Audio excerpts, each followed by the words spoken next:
pinakulay nyo dito, ma'am? Kinulayan nila ako ng black. Sige, ma'am. Doon muna tayo sa cut. Anong cut ang nasa isip niyo? Gusto ko kasi, darling, yung mahaba din ang buko. Mahaba pa rin po. Oo, papunta akong party na. Okay, sige po. So, more or less, parang soft layer ko na lang, ma'am. Huwag na natin bawasan masyado yung length. Okay. Sige po. Yung Sa color, ma'am, anong maganda? Yung parang yung... marami pong maganda, pero the right question is kung ano yung kaya ng hair.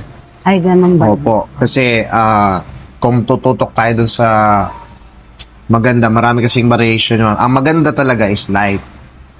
Like, Kaya lang, sa ginawa sa inyo na super dark, mahihirapan tayong i-light yung buhok nyo. So, ang pwede kong gawin dito is lagyan ng maraming maninipis na highlight na brown. okay. Tapos from there, magsisimula po tayo doon.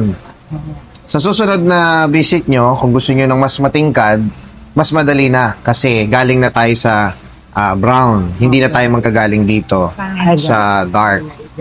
Yon. Mga ilan, buwan bago ako bumalik. Normally, mga 2 to 3. Yun yung minimum.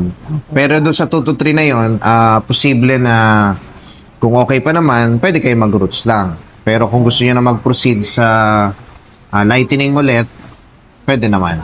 May check na lang po. Ngayon, pakita ko sa inyo yung possible na color, ma'am.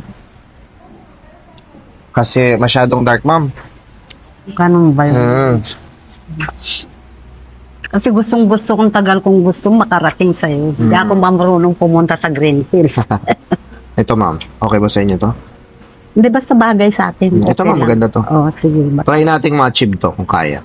Oo, sige. Ito maganda. Pero bagay ko din ba Bagay po sa niya. kulay? Opo, sa skin tone niya. Skin tone. Ako nang bahala. Oh, sige, thank you Thank you very much. Nakarating ako. Tapos, anong nilalagay niyo dito, ma'am? Parang may ano dito eh. Ay, May ginaganon kayo? yung powder ba? Powder. Parang matakpan lang. Apo. Oo, ganun lang dinagyan ko kahapon kasi lumabas ako. Sige, ma'am. O, yan na, ma'am, ha? Oo. At least medyo nagtumikad-tingkad, ma'am, no? Oo naman. Hindi kagaya kanina na sobrang dark talaga. Oo. Talagaan mo na lang, ma'am, ng fora, ha? Oo. Salamat, ma'am, ha? Thank you very much. Thank you. Ang tagal kong gustong magpaguti nga. talaga. Buti natuloy ka na. Oo, natuloy. Ngayon, ma'am, kung gusto niyo nung Don Solweta, Ay, wag na. Hindi ko bagay. pero ma'am, advice ko, dito ko na lang magpa-roots. Ay, 2 to dyan. 3 months, kung kaya mo makabalik.